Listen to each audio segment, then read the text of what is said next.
വിഷമുള്ള ആളുകൾ നിങ്ങളുടെ കോപത്തെ ഭയപ്പെടുന്നില്ല. അവർ നിങ്ങളുടെ നിശബ്ദതയെ ഭയപ്പെടുന്നു. കാരണം നിശബ്ദത പ്രവചനാതീതമാണ്. അതവർക്ക് നിയന്ത്രണം നൽകുന്നില്ല. വിജയിക്കാൻ നിങ്ങൾ വിഷമുള്ള ആളുകളോട് പോരാടേണ്ടതില്ല. നിങ്ങൾ വായിക്കാൻ കഴിയാത്തവരായി മാറണം. നിങ്ങൾ ഒന്നും പറയാത്തപ്പോൾ പോലും വിഷമുള്ള ആളുകളെ നിങ്ങൾ ഭയപ്പെടുത്തുന്ന 7 നിശബ്ദ പെരുമാറ്റങ്ങളിതാ. 1.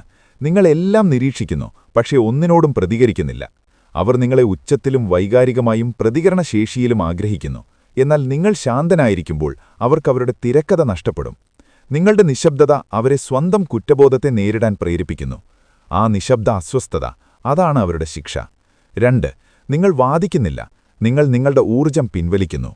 വിഷമുള്ള ഒരു വ്യക്തിയുമായി വാദിക്കുന്നത് അവരുടെ അഹങ്കാരത്തെ വർദ്ധിപ്പിക്കുമെന്ന് നിങ്ങൾക്കറിയാം. അതിനാൽ വിശദീകരിക്കുന്നതിന് പകരം നിങ്ങൾ വെറുതെ അകന്നു നിൽക്കുന്നു. നിങ്ങൾ ഇനി വൈകാരികമായി ലഭ്യമല്ലെന്നവർ മനസ്സിലാക്കുമ്പോൾ അവർ പരിഭ്രാന്തരാകാൻ തുടങ്ങുന്നു. അവർ തെറ്റാണെന്ന് തെളിയിച്ചുകൊണ്ടല്ല, കളിക്കാൻ വിസമ്മതിച്ചുകൊണ്ടാണ് നിങ്ങൾ വിജയിക്കുന്നത്. 3. നിങ്ങൾ നാടകത്തേക്കാൾ ദൂരം തിരഞ്ഞെടുക്കുന്നു.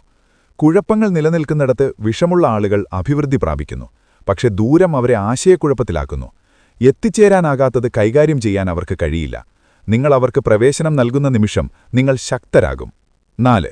അവർ തണുപ്പർഹിക്കുമ്പോഴും നിങ്ങൾ ദയയുള്ളവരായിരിക്കും. നിങ്ങൾ പൊട്ടിത്തെറിക്കുമെന്ന് അവർ പ്രതീക്ഷിക്കുന്നു, പക്ഷെ നിങ്ങൾ ശാന്തത പാലിക്കുന്നു. നിങ്ങളുടെ ശാന്തത അവരുടെ അസ്ഥിരതയെ തുറന്നുകാട്ടുന്നു. നിയന്ത്രണത്തിലുള്ള ദയ ശക്തിയാണ്. അതവരുടെ മുഴുവൻ തന്ത്രത്തെയും നിരായുധീകരിക്കുന്നു. 5. നിങ്ങൾ കർമ്മത്തെ നീതി കൈകാര്യം ചെയ്യാൻ അനുവദിക്കുന്നു. നിങ്ങളിനി പ്രതികാരം പിന്തുടരുന്നില്ല. വിഷമുള്ള ആളുകൾ ഒടുവിൽ സ്വന്തം കൃത്രിമത്വത്തിൽ മുങ്ങിപ്പോകുന്നതിനാൽ നിങ്ങൾ സമയത്തെ വിശ്വസിക്കുന്നു. വാക്കുകൾക്കൊരിക്കലും കഴിയാത്തത് ജീവിതം അവരെ പഠിപ്പിക്കുന്നത് നിങ്ങൾ നിശബ്ദമായി കാണുന്നു. 6. ആളുകളെ സന്തോഷിപ്പിക്കുന്നതിനേക്കാൾ നിങ്ങൾ സമാധാനത്തെ വിലമതിക്കുന്നു. നിങ്ങൾ അവരെ പ്രീതിപ്പെടുത്താൻ ശ്രമിക്കുന്നത് നിർത്തുമ്പോൾ അവർക്കത് സഹിക്കാൻ കഴിയില്ല. കാരണം നിങ്ങൾ അവരുടെ അംഗീകാരം ആഗ്രഹിച്ചാൽ മാത്രമേ നിയന്ത്രണം പ്രവർത്തിക്കൂ. സ്വീകാര്യതയ്ക്ക് പകരം സമാധാനം തിരഞ്ഞെടുക്കുന്ന നിമിഷം അവർക്ക് പൂർണ്ണമായും ശക്തി നഷ്ടപ്പെടും. 7.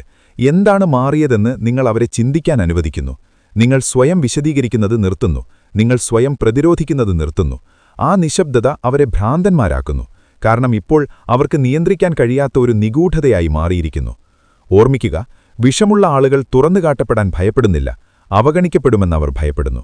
നിശബ്ദത നിങ്ങളുടെ സമാധാനത്തെ സംരക്ഷിക്കുക മാത്രമല്ല, അത് അവരുടെ അധികാരമിഥ്യയെ നശിപ്പിക്കുകയും ചെയ്യുന്നു. ശാന്തത പാലിക്കുക, സ്വകാര്യത പാലിക്കുക, പ്രവചനാതീതമായി തുടരുക. ഇത് നിങ്ങളുടെ ആത്മാവിനെ സ്പർശിച്ചെങ്കിൽ ഒരു ലൈക്ക് തരാൻ മറക്കരുത്.